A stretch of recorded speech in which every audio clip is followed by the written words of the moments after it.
유튜브로 읽는 박정희 전기, 8권, 철부지 학생과 반동 정객, 스위스은행 비밀 계좌의 진실.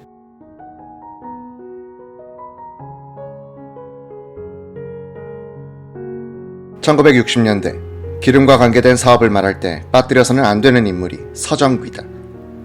박정희의 대구사범 동기생이자 국회의원 출신. 그는 걸프가 투자한 유공과 칼텍스 럭키그룹의 합작인 호남정유 양쪽에 걸쳐 있었다.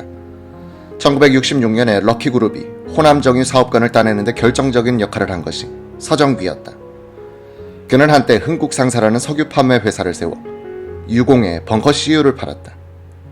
그는 1967년 이 회사의 주식 25%를 151만 달러에 걸프에 팔았다. 2년 뒤에는 25%의 주식을 다시 걸프에 팔아넘겼다. 주식 인수 대금은 200만 달러로 결정됐다. 이우락 비서실장은 이 거래에 깊숙이 개입했다. 그는 걸프로 하여금 주식 인수 대금을 높게 책정하도록 한 다음 비자금을 뗐다. 1978년에 미 하원 한미 관계 보고서의 부록에는 이런 요지로 쓰여 있다.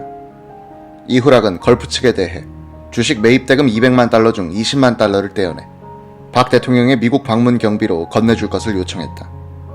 1969년 8월 21일 피츠버그의 걸프 본사는 전신환으로 취리히 소재 스위tzerland 유니언은행에 20만 달러를 보냈다.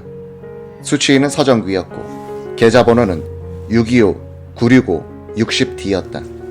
그해 12월 이 계좌에서 19만 9,750달러가 인출됐다. 이 돈은 이우락이 서정귀를 대신하여 서명함으로써 인출해 간 것 같다. 필자가 확인한 미 하원 조사보고서 부록에는 아주 흥미있는 자료가 붙어 있었다. 1969년 9월 2일자로 유니언은행이 정화섭이라는 인물에게 보낸 서정귀 명의의 계좌 명세서다. 여기에는 20만 달러가 입금됐다는 사실을 통지하는 내용이 적혀 있다. 이 정화섭은 누구인가? 그는 이우락의 사위다. 이우락이 사위를 통해서 서정귀 명의의 스위스은행 비밀 계좌를 실질적으로 관리했다는 추리는 합리적일 것이다. 한미관계보고서는 1960년대의 박정희 정부 내 파워센터에는 4명의 실력자가 있었다고 썼다. 김종필 공화당 의장, 이우락 청와대 비서실장, 김형욱 중앙정보부장, 김성공 공화당 재정위원장. 박 대통령은 이들 가운데 3사람을 연합시켜 김종필을 견제하여 균형을 이루게 하다가 삼산 개헌을 앞두고는 김종필 세력을 거세했다. 김종필의 약화는 먼저 정치자금 조달 능력의 약화로 나타났다. 1964년부터 67년 사이 여권의 4대 정치자금 모집 창구는 이후락, 장기영 부총리, 김성곤, 김영욱이었다. 미 하원 한미관계 보고서는 김성곤은 주류 수표, 김영욱은 현금, 이후락은 스위스은행의 비밀 계좌를 관리했다고 주장했다. 한미관계 보고서는 또 이런 요지로 기록했다. 1970년에 청와대의 한 고위 관리는 이후락, 김성곤, 김영욱이 각기 1억 달러쯤의 개인 재산을 모았다고 주장했다. 미 하원 소위원회의 증언에서 김영욱은 김성곤이 끌어모은 정치자금 가운데 75만 달러를 자신이 개인 용도로 가져갔었다고 했다. 그는 또 김성곤이 박 대통령 부처, 정일권, 이우락 등에게도 사용자금을 대줬다고 말했다.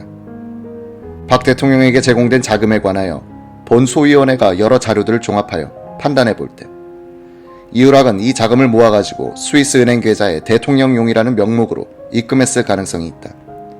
스위스 은행 계좌의 실제는 은행 기록과 이우락의 아들 이동훈의 증언, 청와대 내 박 대통령의 측근들에 의하여 입증됐다.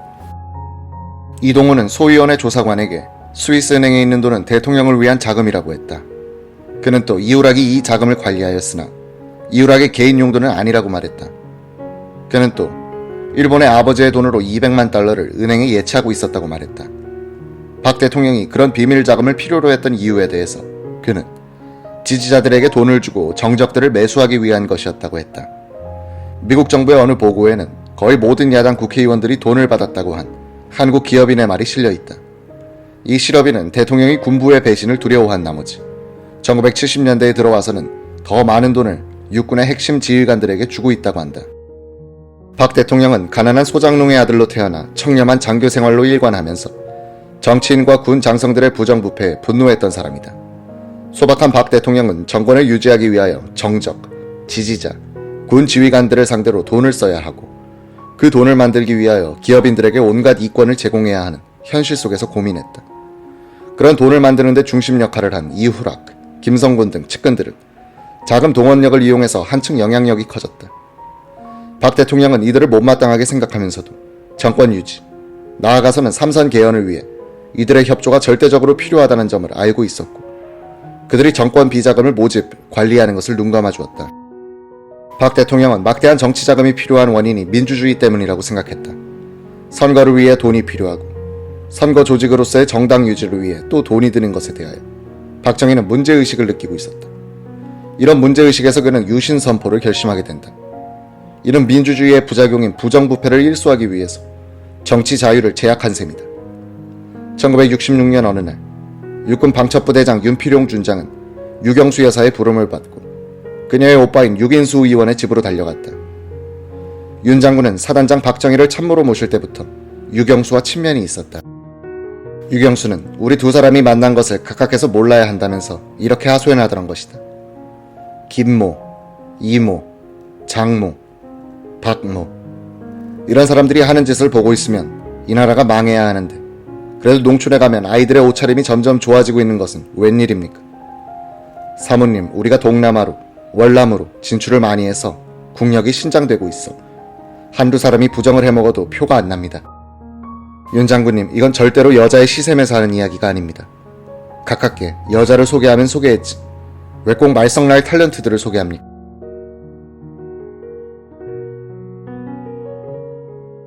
유경수는 박정희의 측근들 가운데 특히 이유락 실장을 싫어했다. 남편에게도 여러 번 이유락의 비행을 지적하기도 했다. 박 대통령은 측근에게 아내의 지적을 소개하면서 본처가 첩을 내쫓으려는 것 같아 라고 말했다고 한다. 공화당 내 박정희 직계세력 4인방이나 정치자금 모집 창구 4인방이 정치자금과 이권을 교환하는 바람에 경제가 정치의 영향을 많이 받았고 중복 투자 등 자원의 낭비도 많이 빚어졌다. 한 상공부 고관의 증언에 따르면 어느 부자는 지금 이 모에게 정치자금을 내고 오는 중인데 이제는 무슨 기업을 해야 하지? 라고 묻더라고 한다.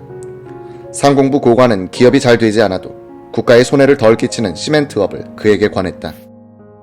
이 사람은 이때 시작한 시멘트업을 잘 살려 대기업으로 키웠다. 이 상공부 관리 출신은 우리가 정치를 의식하지 않고 국가를 위해 경제 논리에 충실한 자세로 일할 수 있게 된 것이 유신 선포 후였다고 말했다. 박정희 정부가 민간 기업에 의한 차관 도입에 대해서 정부가 지불 보증을 서주도록 한 것은 위대한 결단이었다. 이는 정부의 운명을 기업의 운명과 묶어버린 것으로서 정부가 기업의 경영에 책임을 지도록 했다.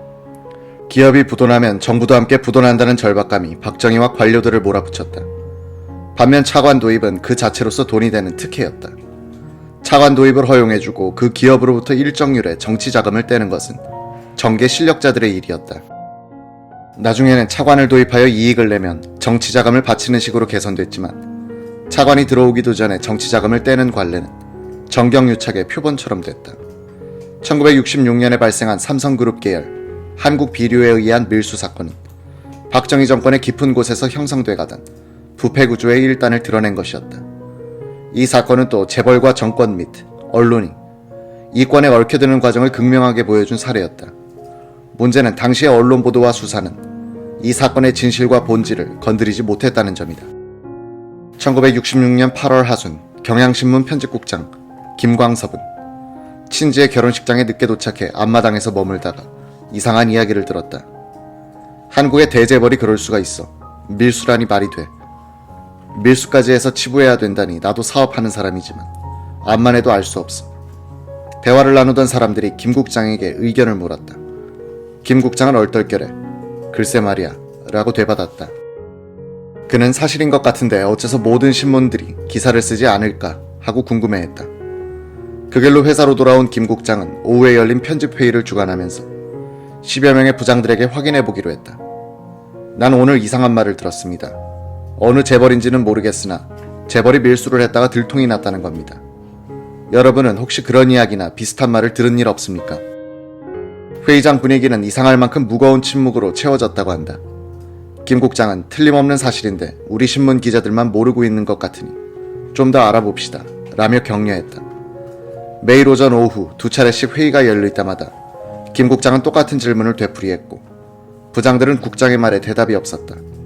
보름쯤 지난 날 아침 이날 기획회의에서도 김 국장은 무슨 비슷한 정보가 입수된 것이 없는가 하고 물었고 누구도 한마디 말 없이 자기 자리로 돌아갔다. 박재권 경제부장만이 김광석 국장 자리로 다가오더니 허리를 숙여 귓속말을 했다. 국장님, 그거 정말 신문에 내실 겁니까? 무슨 소리요? 쓰지도 않을 걸 내가 이렇게 여러 사람 괴롭혔단 말이요. 알아냈소. 예, 재무부에 출입하던 기자가 어떤 국장으로부터 확인을 했답니다. 그럼 빨리 써요. 1966년 9월 15일자 경향신문 초판 사회면에 삼성재벌 사카린 밀수 사건 특종 기사는 이렇게 해서 보도됐다. 판본방적의 밀수 사건을 매듭짓기도 전에 또다시 삼성재벌의 반계 회사인 한국비료에서의 밀수 사건이 드러나 크게 주목된다. 15일 관계 소식통에 의하면 부산 세관은 지난 6월 한국비료에서 사카린 약 2,000부대를 건설 자재로 가장 울산으로 밀수입한 것을 적발, 동물품을 압수하는 한편 이미 벌과금을 비롯한 기타 세금 약 2천만 원을 부가 징수했다는 것이다. 이 소식통은 이미 부산 세관에 전기 밀수입품 사카린 약 2,000부대 중 500부대는 시중에 유출되고 있어 나머지 1,500부대만 압수하고 있다고 전했다.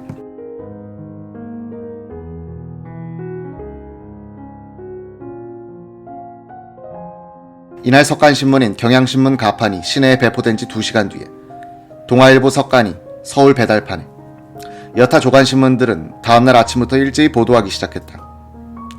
이상한 점은 경향신문의 폭로 직후 다른 신문들은 확인 취재할 시간이 거의 없었음에도 불구하고 경향신문의 보도를 훨씬 앞선 상세한 내막을 게재하고 있다는 점이었다.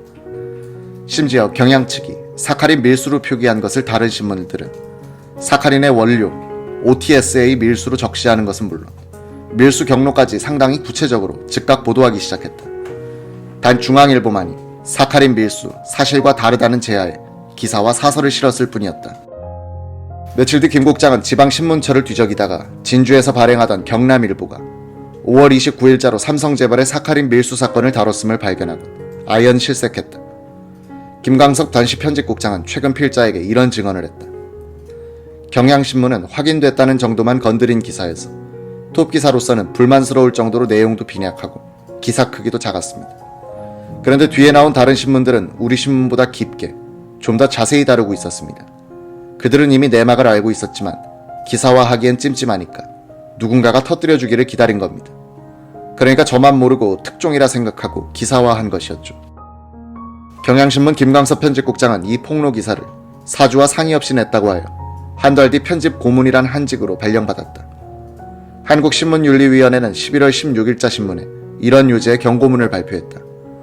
한국신문윤리위원회는 저간사회에 큰 충격을 준 바 있는 세칭, 사카린 밀수 사건의 보도와 관련하여 일부 국소수 기자 간에 불미스러운 일이 있었다는 일부 보도와 항설이 있고 또 5월에 발생한 사건이 9월 중순경에야 사회에 공개된 경위에 대하여 일반의 의혹이 있음을 중대시하고 본위원회의 사명에 감하여 그동안 이를 신중히 조사해왔다. 본위원회는 조사 결과 하나, 본 사건에 관하여 최초로 5월 29일자 경남일보에 사카린 밀수에 대한 대체적인 보도가 있었기는 하나 당해 세관을 비롯한 관계당국의 이례적인 비협조 등으로 사건 진상의 취재가 곤란하였던 사실. 셋, 당해 세관 출입기자단은 그동안 집단적으로 또는 개별적으로 향응과 다소의 금품을 수수한 사실을 인정했다. 이에서 보면 5월에 발생한 본 사건이 9월 중순에야 비로소 각 언론기관을 통해 보도됐다고 하여 그 경위에 있어 지탄받을 이유가 없다고 인정되는 바이다. 다만 관련 일부 기자들은 그 책임을 다하지 않고 그 품격을 유지하지 못함으로써 일시적이나마 언론계 전체에 대한 사회의 의혹을 사게 한 책임을 면할 수 없다. 이는 신문윤리강령 품격장 및 동실천요강 품격장 제1장에 위배되는 것이다. 따라서 본위원회는 본건 관련 기자들에게 대하여 소속 언론기관이 응분의 조치를 취할 것을 요청하며 아울러 언론의 사회적 사명의 중대성에 비추어 금후 이러한 사례가 재발하는 일이 없도록 경고하는 바이다.